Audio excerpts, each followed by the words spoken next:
نحمده ونصلي على رسوله الكريم اما بعد فاعوذ بالله من الشيطان الرجيم بسم الله الرحمن الرحيم رب اشرح لي صدري ويسر لي امري واحلل عقدة من لساني يفقهوا قولي۔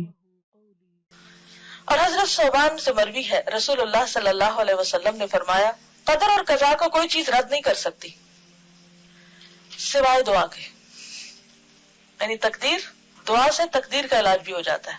اور کوئی چیز عمر کو نہیں بڑھا سکتی سوائے نیکی کے، نیکی سے عمر بڑھتی ہے دو طرح، ایک تو سال اور مہینے بڑھ سکتے ہیں، اور دوسرے وقت میں برکت، کم عمر میں بھی تھوڑے وقت میں بھی بہت کچھ آپ کر جاتے ہیں جو دوسرے لمبی لمبی زندگی پا کے بھی نہیں کر پاتے، کیونکہ ایک نیکی دوسری نیکی کا دروازہ کھولتی جاتی ہے۔ آدمی گناہوں کی وجہ سے رزق اور روزی سے محروم ہو جاتا ہے، اور رزق اور روزی میں اضافے کا نسخہ کیا ہے؟ کون سی دعا ہے خاص طور پر؟ استغفار۔ سورۃ نوح میں آتا ہے نا فَقُلْتُ اسْتَغْفِرُوا رَبَّكُمْ إِنَّهُ كَانَ غَفَّارًا يُرْسِلِ السَّمَاءَ عَلَيْكُمْ مِدْرَارًا۔ تو بارشیں برسے تو کیا ہوتا ہے پھر؟ خوب رزق میں اضافہ ہوتا ہے، زیادہ چیزیں اگتی ہیں، زیادہ رسیلی ہوتی ہیں، زیادہ فائدہ مند ہوتی ہیں۔ تو یہ کس کی برکت سے ہوتا ہے؟ استغفار۔ کس نے کہا؟ یہ اللہ تعالیٰ نے۔ وَيُمْدِدْكُمْ بِأَمْوَالٍ وَبَنِينَ۔ استغفار کے اور کیا فائدے؟ مال اور بیٹے۔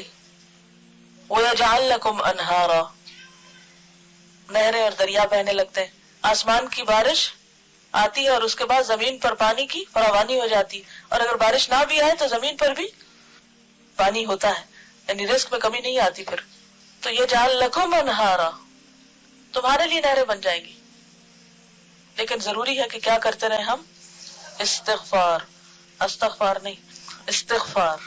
اب استغفر اللہ نہیں پڑھنا، استغفر اللہ پڑھتے ہیں، نام اس کا استغفار ہے۔ آدمی گناہوں کی وجہ سے رزق اور روزی سے محروم ہو جاتا ہے، نعمتوں سے محرومی ہو جاتی ہے۔ گناہ روزی کو تباہ کر دیتا ہے، گناہ روزی کو تباہ کر دیتا ہے۔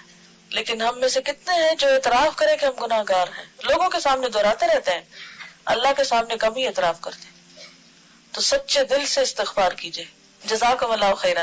سبحانک اللہم و بحمدک، نشہد ان لا الہ الا انت، نستغفرک و نتوب الیک۔ السلام علیکم و رحمۃ اللہ وبرکاتہ۔